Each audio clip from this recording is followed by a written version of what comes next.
Au nom de Dieu, les cléments, les miséricordieux. Dieu Tout-Puissant nous dit dans le verset 17 de la sourate Les femmes, Dieu accueille seulement les repentirs de ceux qui font le mal par ignorance et qui aussitôt se repentent. Voilà ceux de qui Dieu accueille les repentirs, et Dieu est omniscient et sage. Qu'est-ce que se repentir veut dire? C'est regretter profondément d'avoir mal agi, avec la ferme intention de ne pas recommencer. En arabe, se repentir veut dire revenir à son Seigneur. En effet, lorsque le serviteur commet un péché, s'éloigne de son Seigneur, et lorsqu'il se repent, revient vers son Seigneur. Dans un sens plus profond, le repentir, c'est une porte parmi les portes du pardon du Seigneur Tout-Puissant.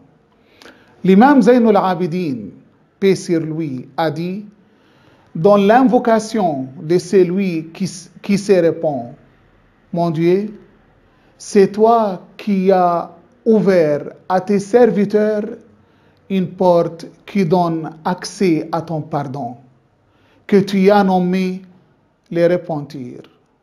Tu as dit, revenez à Dieu d'un repentir sincère. Alors, quelle est l'excuse de celui qui a négligé de franchir cette porte après que tu l'aies ouverte? Chers frères et sœurs, Dieu appelle ses esclaves à se repentir et il aime ses adorateurs qui se repentent de leurs péchés. Le verset 222 de la sourate La Vache le confirme. Verset dans lequel Dieu dit, Dieu aime ceux qui se repentent et il aime ceux qui se purifient. Également, dans le verset 10 de la sourate Ibrahim, Dieu dit, leurs messagers dirent, y a-t-il un doute au sujet de Dieu, créateur des cieux et de la terre, qui vous appelle pour vous pardonner une partie de vos péchés et vous donner un délai jusqu'à un terme fixé. Lorsque vous achetez un récipient neuf, vous pouvez l'utiliser pour y boire ou y manger parce qu'il est neuf et pur. Supposons qu'un quelconque récipient soit impur, et après que l'esclave de Dieu l'ait nettoyé et débarrassé de toute impureté, il peut l'utiliser comme les récipients neufs. Eh bien, c'est la même chose avec le cœur de l'homme. Lorsque l'homme ne désobéit pas ou ne commet pas de péché, son cœur accueille la lumière de Dieu. Et lorsqu'il désobéit et se repent, ensuite son cœur redevient pur, comme les récipients propres. Voilà l'effet du repentir sur l'homme. L'imam al-Baqir, paix sur lui, a dit, Dieu est plus joyeux du repentir de son serviteur qu'un homme qui marche dans le désert, dans une nuit ténébreuse et qui perd sa nourriture et sa monture. Et après avoir beau chercher et sans espoir, les retrouve soudain. Et Dieu est plus joyeux du repentir de son serviteur que cet homme, au moment où il retrouve sa monture et sa nourriture perdue. Mais quel est le moment du repentir.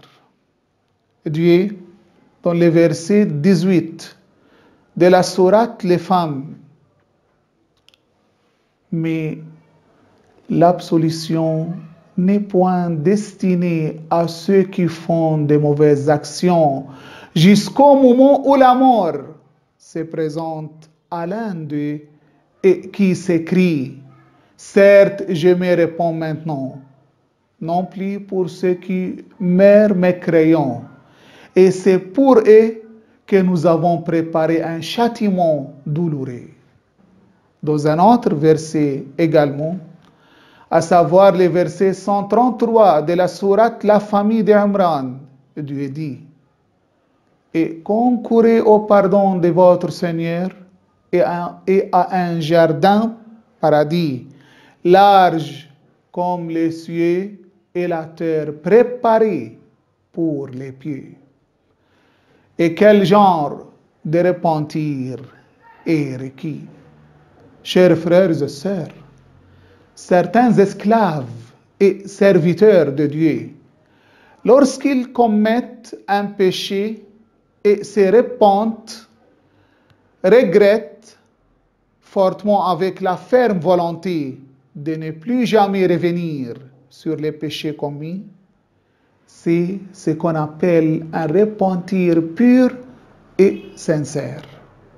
Dieu dit dans la sourate l'interdiction, verset 8, « Ô vous qui avez cru, repentez-vous à Dieu d'un repentir sincère.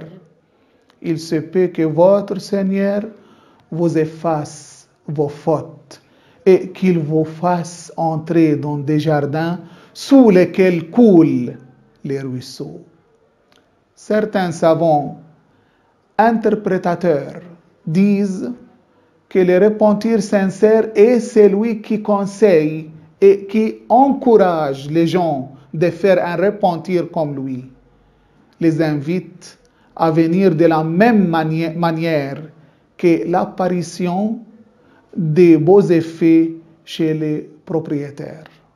D'autres savants disent que le repentir sincère est celui qui est fait exclusivement pour Dieu. Un regret sincère pour la satisfaction de Dieu et non par peur de l'enfer ou par convoitise du paradis. Maintenant, quels sont les piliers et les conditions d'un repentir?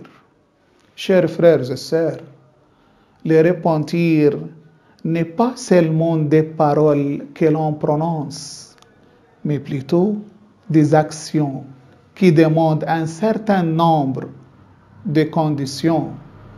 L'imam Ali, paix sur lui, nous les décrit de la manière suivante. Il a dit, un jour à un homme qui, en sa présence, avait dit, je demande le pardon de Dieu. Que ta mère te perde. Sais-tu ce que c'est la demande de pardon? Lui demanda l'imam Ali, paix sur lui. Et l'imam Ali, paix sur lui, lui répond en même temps par les propos suivants. C'est la demande de ceux qui ont atteint un très haut degré de piété et elle renferme 6 sens.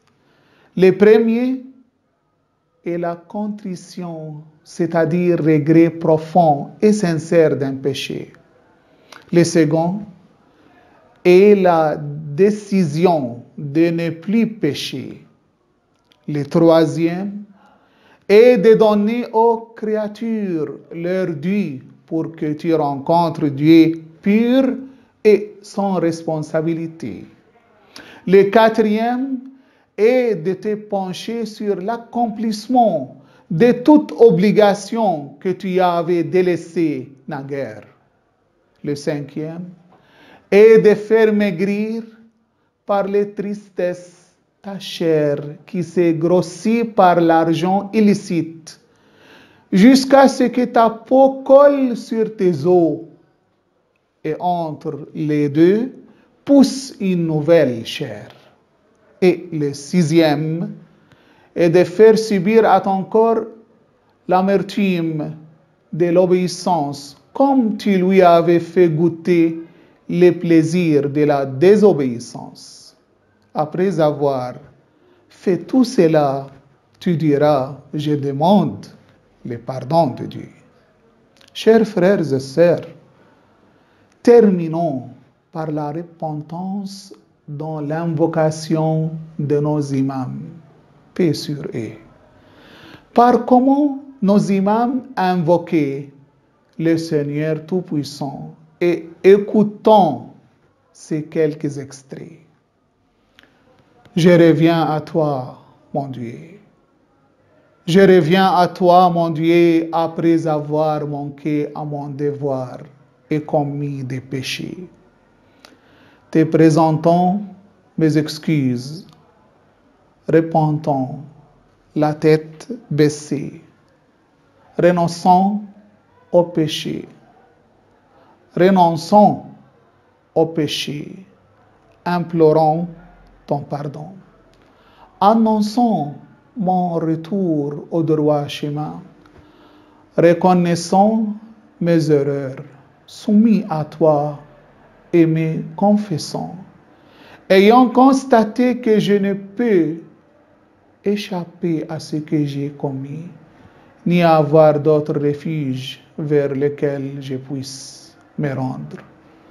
Que ton acceptation de mon excuse et mon admission dans l'étendue de ta miséricorde. Extrait de l'invocation de Comaïl. Mon Dieu, nos péchés sont devant toi. Notre Dieu, nous t'en demandons pardon et nous nous repentons auprès de toi. Tu nous témoignes de l'amour par ta bonté et nous te le rendons par les péchés. Ton bien descend vers nous et notre mal monte vers toi. Et il en est toujours ainsi. Un noble ange te présente une laide action de notre part, sans que cela ne t'empêche de nous entourer de tes bienfaits et de nous accorder la faveur de tes dons. Extrait de l'invocation de Abu Hamza al-Thumali. Que Dieu Tout-Puissant nous pardonne nos fautes, nos erreurs et nos péchés dans ces mois bénis, mois de pardon et de miséricorde. Qu'il nous sauve de l'enfer et nous admet au paradis par sa miséricorde infinie, et qu'il nous guide par son concours et nous pourvoie de la faveur de l'invoquer continuellement. Wassalamu alaikum wa rahmatullahi wa barakatuh.